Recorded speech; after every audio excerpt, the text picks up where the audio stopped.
am really excited about this course because I truly believe that there is a leader inside each one of us that is waiting to be recognized and released.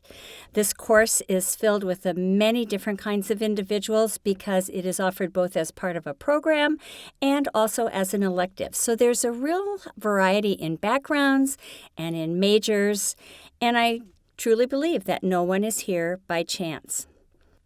ORGL 101 is a snapshot in leadership, allowing you, the student, to establish a benchmark for yourself in this journey of self-discovery through 5 weeks, both in program and in the courses. The words leading and managing are used interchangeably, and yet they are not the same thing. Management is all about what we do. It asks the question, what? And it is what in achieving goals through planning and organizing, staffing, controlling, directing, whereas leadership answers 2 questions, how and with whom. How do we get done what we need to get done, and who do we need to do that with in order to accomplish and achieve the outcomes that have been set before us? And it is very true, and I hope you recognize this by the end of the course, that leadership is not about a title. There are many people that hold the title of leader that may or may not be truly leading. If we recognize that leadership is influence, both formal and informal, then we are able to understand that achieving all of our outcomes includes the leaders and the followers working together toward that shared goal. I want you to imagine that you are the person on the street and somebody walks up to you with a microphone. We have seen these kind of interviews all the time, especially on late night TV. But the question is put in front of you, who is the greatest leader? How would you respond to that? What would your immediate answer be? I want you to write that down and put it somewhere so at the end of the course you can look at it again and determine, would you name that same person? If so, do you have a broader span of the reasons and the rationale and the understanding for why? Or at that point in time, would you change your answer? And what I want you to do, the questions to consider throughout the course are, what does it mean to be a leader? Who do you lead? Who do you follow? And then how do you lead? Where do you lead? When do you lead? Where and how and when do you follow? But most importantly, that question of why. Why do you lead and why do you follow? There are more than 350 definitions of leading out there, but if you look at all of them, the reality is almost all of them have 4 of the same threads or dimensions or pieces to them, where it says that leading includes 4 necessary dimensions. The first one is that leadership is an observable activity. It's an activity, and what do we mean by that? We mean that it's influence, it's process, it's fluid, it's in motion. It's not static. It's not stagnant. So the first dimension is that leadership is an observable activity. Points 2 and 3 are kind of that, well, of course, but we need to talk about them. Leadership includes a leader, and it includes 1 or more followers.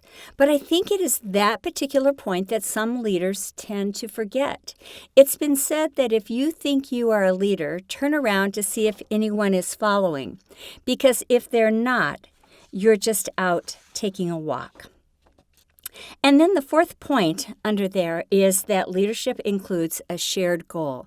And basically, that's where we're headed. That's our vision. That's our destination. That's our purpose. That's for our reason for being.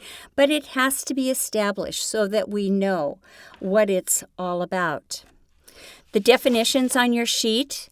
The first one is by Comives, Lucas, and McMahon from your book, Exploring Leadership, and they define leadership as a relational and ethical process of people together attempting to accomplish positive change. Look at that definition, and you realize that that definition does have all 4 of those elements. It's the process, it's people together, and it's accomplishing change. So there it is moving towards something else. John Maxwell, who is an expert in leadership, says this. He says, being a great leader is all about having a genuine willingness and a true commitment to lead others to achieve a common vision and goals through positive influence. No leader can ever achieve anything great of long lasting all alone. Recognize that last sentence again. He says, no leader can ever achieve anything great of long lasting all alone. So his comment or his definition also includes those 4 points, and my simple abridged definition is a process that requires both a leader and followers working together toward the same goal. I love the quote that says, contrary to the opinion of many people, leaders are not born. Leaders are made, and they are made by effort and hard work. That's Vince Lombardi that said that, but what he is saying there is something that is recognized in the broader realm, that there are 2 thoughts or 2 perspectives on this. And the comments are, leaders are born or leaders are made. And people will choose one of those 2. And basically what they're saying is this is nature or nurture. Are we born as a leader or can we develop as a leader? I do think that leadership happens by chance or by choice, and we can do that well or not so well. My bias is that most people can learn to be a great leader, regardless of innate characteristics, but it is with hard work and intentional effort. It's been said as well that leadership is both an art and a science. Well, what does that mean? If leadership is an art, what that is saying is that there are many leadership qualities and skills that cannot be learned from a textbook. That leadership as an art takes practice and hands-on experience. What do you think about that? Then if we look at leadership as a science, basically that is saying that leadership occurs through personal exploration and development, through information and resources and intention and in choices. What I hope happens to you during this course is that I am able to help you ignite the leader within. 1 Timothy 2:17 says, to aspire to leadership is an honorable ambition. And I hope that you own that. I know that for some of us, it's like, well, of course. But for others of us, depending upon our backgrounds, our heritage, the perspectives that we grew up in, maybe our gender or our age, that may be a little bit more difficult for us to grasp. The goal that you come to or the outcome that you come to will be your own conclusion out of your own exploration throughout the 5 weeks. But again, I really want to ignite the leader within.